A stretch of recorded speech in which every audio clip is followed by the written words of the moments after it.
It began with a tremor no one wanted to admit. A ripple underfoot like a breath caught in the earth's chest. The valley hummed with chores and chatter, but the air kept glancing over its shoulder, as if memory itself were late for a warning. Somewhere a wind chime spoke out of turn, and the river carried a rumor that refused to drown. They had all heard the story since cradle nights, the one about how fear wears a wolf's face when it wants to be obeyed. So they hammered shutters, joked too loudly, stacked their worries in neat, polite piles. 3 friends, bound by an old nickname and a promise to always walk home together, felt the first prickle of the gale in their bones. They didn't say it. They felt it in the pauses, in the way birds drew maps that ended at the horizon. And when the sky blinked and didn't open again for a beat, they knew the evening would arrive early, and it would not arrive alone. They had laughed at the nickname when they were younger, because names are lighter when the wind is kind. Tonight, the word returned heavier, full of the old story about walls that kept danger out and loneliness in. The first roof thumped as a gust pawed at it, and the square folded into itself as if trying to become smaller than a storm. They could go home and hide, stack chairs and shove dressers, and pretend that locks could soothe a shaking heart. Or they could follow the rumor of reeds and echoes. The place their grandparents called the Reed Works, where the river supposedly remembered songs older than fear. The choice did not present itself with trumpets. It arrived quietly, as a shared glance and a nod. They stepped toward the edge of town, and their steps landed as if measured by something waiting to be counted. The path narrowed until it felt like a question. Every step carried the weight of stories told to keep children indoors, and yet the river kept speaking, a low murmur like a lullaby that forgot its ending. They moved in quiet, not for secrecy, but because listening finally seemed wiser than proving anything. The wind offered them a vocabulary of sighs, the stitch of cattails, the hush of mud, the hard consonant of thunder too far to matter, too near to ignore. They remembered advice from different elders. Hold tight, walk fast, wait, and realized none of it fit entirely, like coats borrowed from taller cousins. Somewhere ahead, a new sound threaded the old ones, thinner, like a single string pulled taut, then plucked. It was not the wolf. It was not safety. It was something that asked them to be braver than running. They reached the Reed Works like trespassers in their own story. The place rose from the marsh with the tenderness of something handmade and the defiance of something that had outlived its makers. River-worn wheels dozed on their axles, and a ring of hollow reeds formed a choir by accident. The wind arrived in threads through those reeds, stitching notes into a wavering chord that made the hair on their arms lift as if the air had leaned closer. Fear widened its shoulders inside each of them, and yet the chord did not accuse. It invited. If the wolf was a face fear wore, perhaps this was the voice courage lent. They stepped into the circle, and for the first time since the rumor began, their breaths lined up without trying. When the gale finally spoke, it was not a roar, but a remembering. The reeds caught a draft and sang a nervous scale that matched the skip in their pulses. The sky unbuttoned just enough to show lightning stitching a boundary far out over the fields, and with each stitch the old story sharpened its teeth. They almost turned back. It would have been reasonable, but reason did not make their hearts quieter.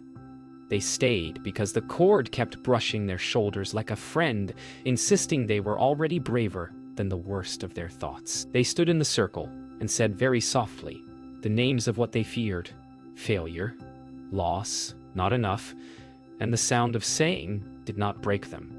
It steadied them. The wind listened, and something listening back began to take shape. The circle did not behave like a tool.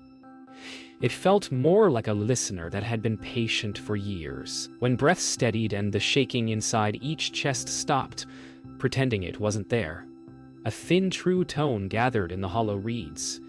It wasn't pretty. It quivered like a voice in a first confession, but it carried. They tried pressing hands to wood, then lifting them, then letting fingertips hover as if heat were involved. The tone shifted with each choice, as if showing them a mirror not of faces, but of courage. Thunder stitched another boundary on the far fields. The village lanterns behind them trembled, and every instinct begged them to tie the world down with rope and rules. Instead, they listened for the tiny note hiding under the storm, the one that matched the pace of a calming pulse. When they found it, the air seemed to lean closer, ready to remember how to be gentle. They learned that volume wasn't the point. The circle answered clarity, not force. When fear spiked, the reeds hissed, and the note unfocused like a shaken lens. When breath aligned, the sound braided into a steadier thread that pulled the storm's attention without provoking it. They experimented the way children do before rules arrive, tapping, humming, laughing once, and then swallowing it, testing whether the air's memory could be coaxed rather than conquered. A new harmony appeared when their hands formed a triangle over the central wheel, as if the space itself wanted to sing where their edges met. The note brightened and thinned, then deepened, then settled somewhere that felt like a promise being kept. Clouds rolled nearer, wearing the shape of a waiting animal. The circle asked for one more thing. They had not practiced to say exactly what scared them while keeping the note alive. The first failure arrived like a lesson wrapped in pride. They pushed too hard, chasing a swell of sound that promised speed. The circle answered with a cough that skittered through the reeds, and the wind took offense. A sudden gust barreled across the marsh, flipping a lantern's flame sideways and sending a scatter of sparks over black water. Panic rushed in, eager to prove it had been right all along. The note shattered, and with it their timing. Steps collided, breaths collided. A heartbeat forgot its job. For a moment, the old story felt true again: build walls, bolt doors, hush the world until it cannot touch you. But the lantern did not fall. It swung wildly and then steadied, and in that small triumph, a quieter truth returned. Fear could shout. They did not have to shout back. They could let it pass through while their voices stayed low and exact. Silence did not scold them. It breathed with them until their ribs remembered the slower tide. They stood in the hush and named what had surged up: the shame of stumbling, the fear of being the one who makes it worse, the ache of not being enough when it matters. Saying, and it did not add weight. It took some away. The circle seemed to adjust its shoulders, as though a door had been opened for better airflow. The next tone arrived fragile as a moth and landed on the edge of their joined hands. They protected it by speaking softly, each word placed like a stone across moving water, sturdy enough to step on. The distant roofs of the village glimmered between curtains of rain. Somewhere, a child cried, and an elder sang back. The sound folded into their note until it felt less like three voices and more like one body remembering how to stand. When the harmony returned, it did not try to be grand. It chose precision over spectacle. The air around the circle thickened as if made of patient threads, and the note braided itself through them. A breeze answered, not a gale. More like the careful hand of a friend removing splinters. The storm paused, head tilted, listening for what had changed. In the pause, the village lights steadied. Roofs stopped complaining. The river unclenched and hummed in tune. They felt the fear inside their bodies shift into something that could be held without burning. Not conquered, not banished, conducted. The circle glowed faintly where their fingers hovered, and a small arc of clear air opened between them and the advancing wall of rain. It wasn't victory. It was proof. The kind of proof that plants a flag in the heart and waits there, asking politely to be trusted again. The pause did not last. It never does when storms are old and proud. The wall of rain leaned in again, testing the thin ring of clear air as if sniffing a boundary it could not see. The tone within the circle quivered and steadied, like a tightrope refusing drama. They realized the gale was not a single thing, but a choir of worries that had learned to move in the same direction. It pressed with memories of roofs torn and nights counted by lightning, and the village answered with shudders, prayers, and small, brave chores. They did not pretend to be fearless. They kept the note honest, naming the tremor in their knees and the ache in their ribs, until honesty itself thickened into a strand they could hold. Somewhere inside the roar, a counter-melody surfaced, faint as threat. It sounded almost human, like a voice that had forgotten its body and wanted one back. The circle listened. So did they. The counter-melody grew clearer when they stopped aiming at it. Like a shy creature, it crept closer whenever their ambitions softened into care. They shifted from making sound to making space, letting silence do half the work. In that space, the gale split into parts they could almost recognize, a shout from long ago that had never been answered. A warning, repeated until it lost its meaning. A grief that hadn't found a resting place. The reeds translated these into pitch and breath. The circle showed them a geometry, 3 points, 1 center, where listening carried as much weight as speaking. They remembered the nursery story, the walls of straw and stick and brick, and felt the hidden instruction fold open. The material was never the moral. Connection was. The storm pawed the edge of the marsh, impatient, but its stride faltered. Something in it heard itself, reflected and hesitated, as if embarrassed by how large it had become. The gale answered with shape. A wolf's outline stepped from the rain, stitched by lightning ribs and shoulders made of cloud and ash. Its eyes were not eyes, but twin vortices holding all the shouted warnings that had been passed like heirlooms. The old fear surged, hot and convincing. They nearly broke formation. Nearly. Instead, they steadied the thin tone with the simplest truth they had learned. Say what is real, and let the rest pass. We are scared. The note seemed to speak, and we are still here. The wolf's jaw unlatched, a corridor of wind that smelled of pine and rusted nails. The circle's tone met that breath and sang through it. The sound did not fight. It braided. Where it braided, the gale's edges softened, not tamed but given contour, like river water guided by a bank. The outline trembled, then settled, watching as if surprised to be seen without being obeyed. They remembered the names they had whispered earlier and understood why the circle had asked for them. Each name was a tuning peg. Rowan's need to control became a steadying rhythm rather than a clamp. Mira's impulse to bolt turned into quick adjustments, tiny course corrections that kept the tone alive.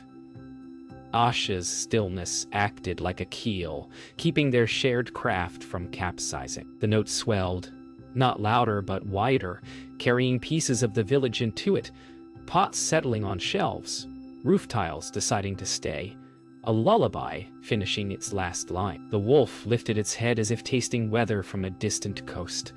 In the glimmering pause that followed, they heard a deeper layer, not a threat, but a plea. The gale wanted to be used for shelter and warning, not for rule by fright. It needed a name that wasn't command. They inhaled together, ready to try speaking back in more than tone. They spoke a name the way one sets a lantern on a river, with care and permission. The word was not grand, only true guide. The circle accepted it, and the tone matured into a chord that held room for both thunder and heartbeat. The wolf's spine unarched. The rein within its shape fell straight, no longer clawing. Wind flowed around the pavilion like hands learning gentleness. The village breathed together, a sound big enough to hear across water. Their fear did not evaporate. It rewove itself into attention, the kind that notices cracks before they widen, and hears a child's cry beneath a kettle's hiss. The halo widened a pace. Then, too, it reached the first cottage roof and sat there like calm on a fevered brow. The storm would not be banished tonight, but it would be asked to behave. And for the first time, it seemed willing to try. Calm did not arrive like a curtain falling. It came as a practice that walked beside them. The halo stretched to the first cottages and held, then fluttered where alleys funneled wind into sharp corners. Voices rose, not in panic, more like a roomful of questions that had waited too long to be asked. The river lowered its shoulders, yet the clouds above reorganized themselves with the watchfulness of an animal still deciding. They understood that the circle was only the the beginning.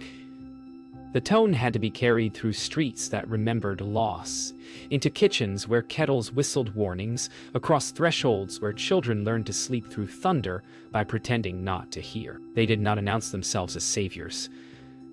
They walked and listened, placed the steady note between flinches, and taught others to set their breathing to it. The storm responded with a testing gust, then a softer one, like a pupil repeating a lesson back. The first doorway they reached belonged to a room crowded with breathing. Bowls rattled, a cat chose the highest shelf, and the oldest song in the house tried to remember its words. The note frayed as more voices joined. Like thread, pulled too quickly through coarse cloth. They slowed it until the roughness softened, then asked the simple questions that matter. What is the fear called? How long has it lived here? What would it do if someone stayed beside it for 6 full breaths? The answers were not tidy. They arrived as stories about storms that came on birthdays, about letters that never returned, about watches wound to pass sleepless hours. The tone adapted, changed key, chose a pace that let grief catch up without breaking. Furniture settled, spoons quieted, shoulders dropped. In the corner, a boy held his own wrist and found a pulse that did not run away from his touch. A groan from the schoolhouse roof cut through the progress like a cracked bell. The tone faltered as heads turned. The old rafters had been patient for decades and were now at their limit. The air over the square sharpened, readying itself for collapse that would write a new chapter of warning. They moved without ceremony, because ceremony wastes the time a beam needs. The path up was slick, the angle unkind, and the wind made promises about how easily bodies fall. They did not argue with it. They anchored the note to breath and to the memory of the circle's steady wheel, then climbed. On the ridge, a seam had opened, teeth of tile pried back by fingers of gust.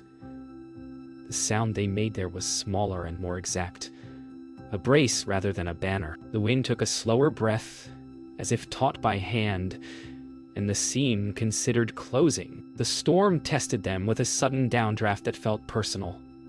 The ridge shuddered, tiles chattered in their beds, and the lantern flame drew itself thin as a needle. The note almost snapped, then found a deeper thread running under the roof timbers, a resonance older than the school itself. It rose from joists that had listened to recitations and chalk dust, to shoes stamping warmth into winter mornings.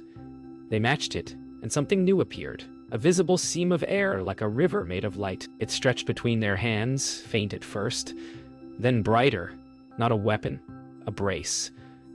They guided it along the gap, and the tiles settled one by one, each with a sigh like a child convinced to stay in bed. The wind circled back, heard its own voice shaped into shelter, and quieted enough to learn. Below, a bell that had not rung in years hummed at the edge of sound. There was one more lesson the night insisted on. Strength that depends on never losing one another is not strength. It is bargaining. The storm shifted again, not into violence, into absence. Sound fell away from the square as if a great hand had cupped it. The note thinned until it was no more than a line drawn from heart to heart. They understood what was being asked. Each would have to step back from the cord and trust the others to hold it. Not forever, only long enough to prove the promise was real. The first to release did so with a breath that tasted like the river's edge. The second followed with a small nod that meant go on. The third remained, not alone, just singular for a moment that mattered. The line held. When they returned, the cord was wider than before. The halo reached the bell tower, and the bell finally found its voice. Morning never quite arrived. The sky wore a pale bruise, as if light itself had been asked to wait outside. The halo held along the rooftops, but at the far fields the storm had gathered into a spine, a long ridge of cloud that moved as one body. The village breathed easier and then braced again, because calm after effort can make doubt louder. They returned to the reedworks not as trespassers, but as caretakers of a practice they were still learning to trust. The circle received them with a hush that felt like a hand on the shoulder. The wind came in threads, testing for weakness, and found none that would undo them quickly. Somewhere inside the restless air, a pulse tugged at theirs, asking to be met rather than resisted. They stood at their 3 points and let the chord rise by remembering each other's rhythms. The water mirrored a sky that wanted to open and did not yet know how. The pulse inside the storm revealed itself as a call, an answer older than their roofs. It sounded like a war drum softened by distance, a beat that wanted company rather than surrender. They tried to match it and failed on the first attempt, because haste makes echoes messy. They slowed until their voices felt like walking beside a friend who limps and refuses to be left. The rhythm steadied. The reeds spoke in pairs, one voice leaning into the next, and the air grew thick as if braided. The wolf outline returned in the cloud bank, not snarling, only watching. It was not a guardian, not a villain. Something in between that had learned the wrong lesson from long fear.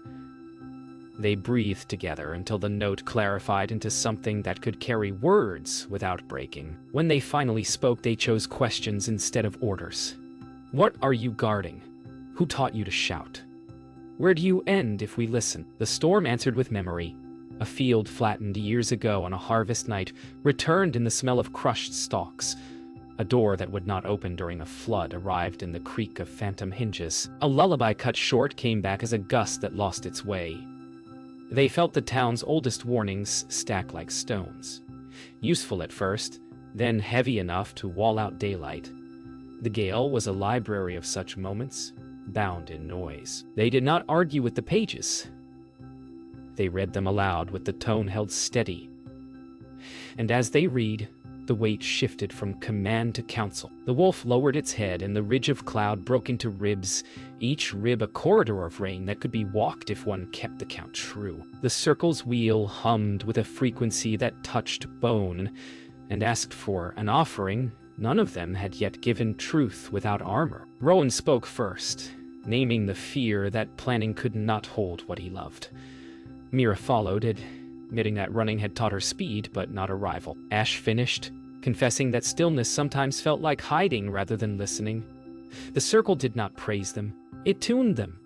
The note expanded until it had room for each flaw, and for the gift hidden inside it. Structure became vessel. Swiftness became response. Stillness became anchor. The storm moved with them. Slower now, as if waiting for a cue only they could give. They placed their palms above the wheel and let silence fall between heartbeats. In that small gap, a new sound appeared, bright and fine as a thread pulled from sunlight. It drew a line from the wheel to the wolf's breast and asked for an unguarded breath from both sides. They inhaled. The wolf inhaled. The sky seemed to remember how to soften. The hidden power did not burst.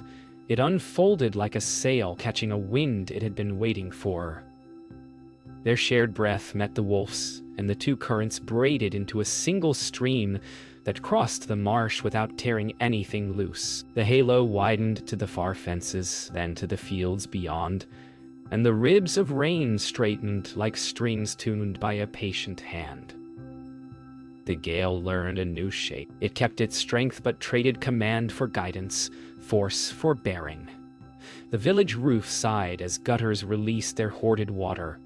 Windows opened a crack to taste the new air. They remained in position and let the cord continue, not to triumph but to teach, because the storm would return in seasons to come and would need reminding each time. When they finally stepped back, the sky was not clear. It was kind. The wolf dissolved into ordinary cloud, and the morning arrived at last. Kindness changed the weather, but it did not fix what fear had bent. Morning carried a hush that was not silence so much as permission to breathe. Doors opened, not wide, just enough to pass bread or news. The village measured itself in small, brave errands. They walked the lanes without the grandeur of heroes, sleeves pushed back, feet sore, listening for places where the air still snagged on old splinters. There were plenty. A collapsed fence had to be lifted without waking the shame in the owner's throat. A widow needed company, while the roof remembered how to hold. A stubborn gust kept circling the bell tower like a habit it could not break. The three did the ordinary work with the same attention they had given the storm. Slow count, honest naming, invitation, instead of order. People copied the rhythm before they believed it. The gale no longer growled. It murmured, trying the shape of patience on its restless tongue. The bell tower's habit proved the most stubborn. Even gentle weather kept spiraling there, gathering like a thought that couldn't stop repeating itself. They climbed again, not to fight, to learn what the air was trying to remember. The stairs smelled of iron and old beeswax, and the rope had a twist taught by hands long gone. At the landing they paused, palms open, listening for the thread beneath the tug. It told a story without words. The bell had been silenced after a bad year, as if sound itself could invite disaster. The village had learned quiet as a form of caution, and caution had hardened into rule. They had replaced ringing with watching, and watching with waiting, and waiting with fear. They looked at one another and knew what had to change. Not volume, permission. They set their breaths to the slow count, and asked the tower to remember joy without apology. They rang it, not hard. The note went out like a letter with no demand inside, just news that the day had arrived and found them together. The sound surprised the rooftops and made the sparrows change conversation mid-flight. It surprised the three as well because it wasn't pure. There was a wobble, a bruise of metal where years of hush had left their echo.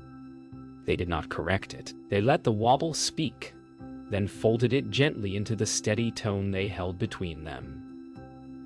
The gale drifted closer, curious rather than possessive, and took a listening seat on the far hedgerows. The bell's second breath found truer ground, windows unlatched. Someone laughed from a doorway as if laughter had been waiting for permission. The note returned to them through the alleys and sounded larger, not because they were louder, but because others had begun to lean their breathing against it. In the afternoon, when storms usually gather their strength again, a hush fell that felt different from fear. The quiet of tools laid down for a lesson. People came with questions bigger than mending. How do we keep this without you? What happens when the next season forgets what this one learned? They did not deliver speeches. They taught the circle in pieces that could fit inside a kitchen, a courtyard, a pocket. Breath first, then naming, then the triangle of hands above whatever object carried attention. The table, the doorstep, the sleeping child's crib. They asked each group to choose a keeper of count, a keeper of listening, a keeper of change. Data did not move anyone. Practice did. Laughter did. Tears did. By evening, the village held 100 small circles humming at their own gentle pitch, and the wind, finding itself mirrored everywhere, settled like a large animal learning to sleep near a fire. Night came soft as new cloth. The sky remembered stars, and the marsh whispered its old stories in a calmer key.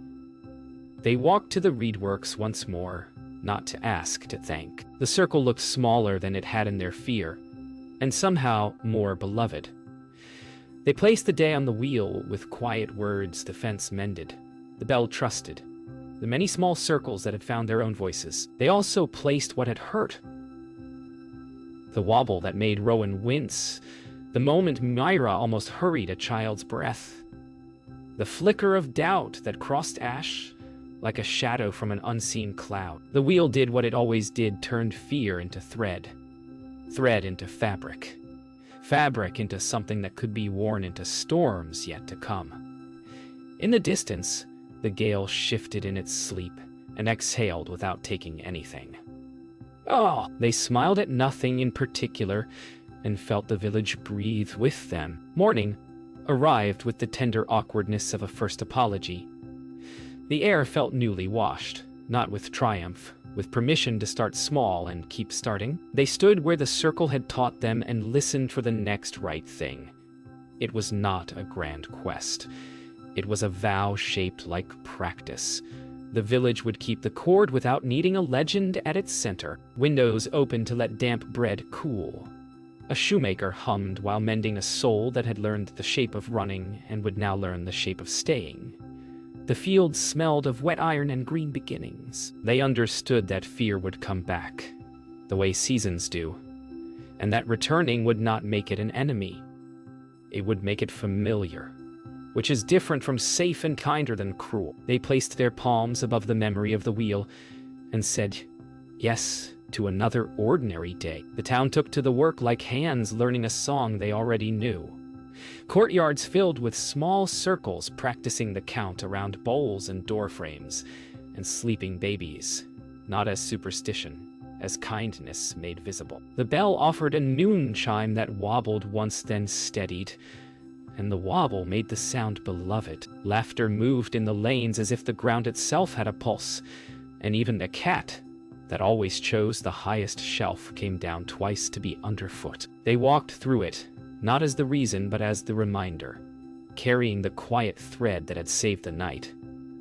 Every doorway added its own color to the cord: flower dust, pine pitch, orange peel. A child announced that fear felt like a knot, and the town agreed to become the fingers that patiently learned to undo it. The sky leaned low, not to warn, to listen. By afternoon, the horizon gathered a distant line of weather.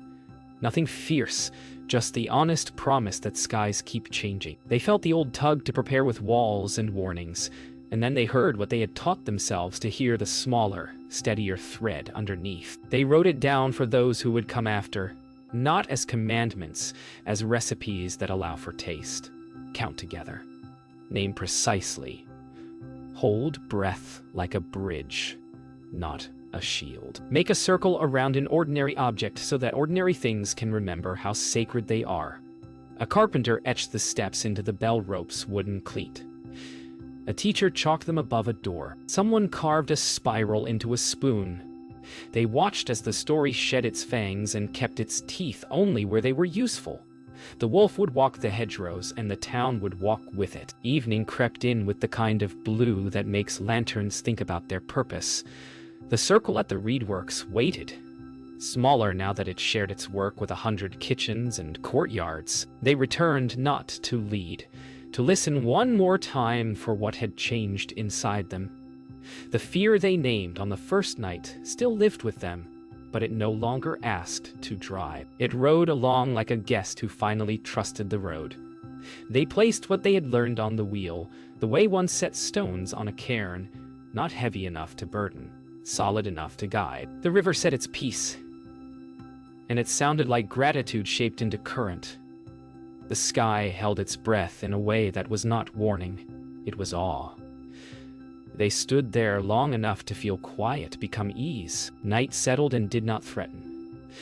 The bell offered one low note that traveled clean down the lanes and found every threshold open enough to let it pass. They walked home the long way, letting their feet memorize the route that fear had once shortened.